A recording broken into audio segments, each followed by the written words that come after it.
Colorado's Legislative Council is working to fix problems with Colorado voters who have yet to receive their blue books.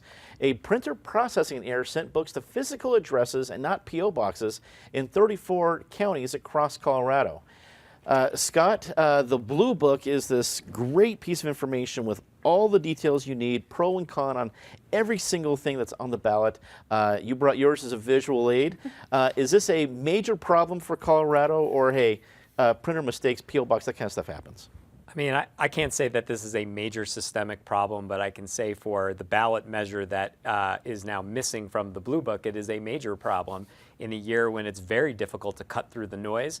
And I believe it's, Proposition 111, which is actually the one that my organization, the Bell Policy Center, is a very strong supporter of. This is an issue that needs attention, and it's regrettable that voters won't have that information.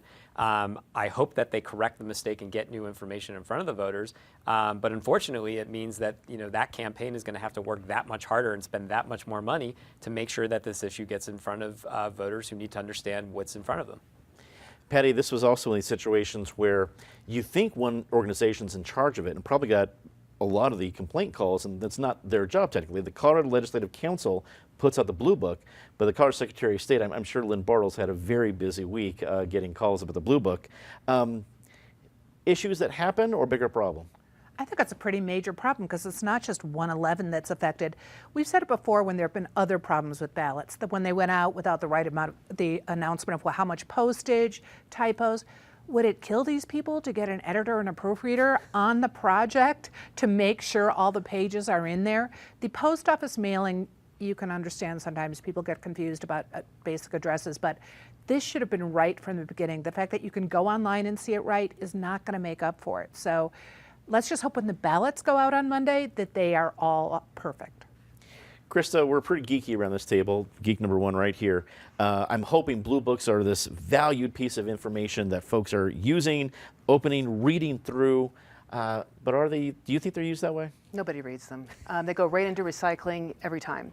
I think people go to their friends, maybe they go to commercials, maybe they go to awesome publications like the Denver Post, Westward, and coloradopolitics.com, because that's really where the meat of the information is, and they can go there and hear what other people have to say. But in the end, I mean, I'm being a little facetious, I just don't know that anyone reads that book. Maybe they even watch debates on Channel 12. I mean, Exactly. it could get that weird. Or visiting the Bell Policy Center. That's right. And the Independence Institute.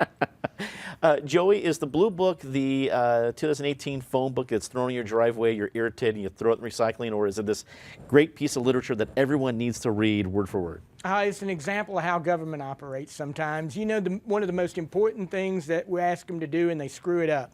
And to your point, I hope that they get the ballots out correctly next week. And we won't blame Lynn Bartels if that happens. But no, I think that most people that are politically engaged get their sources. They go to people who tell them what they want to hear.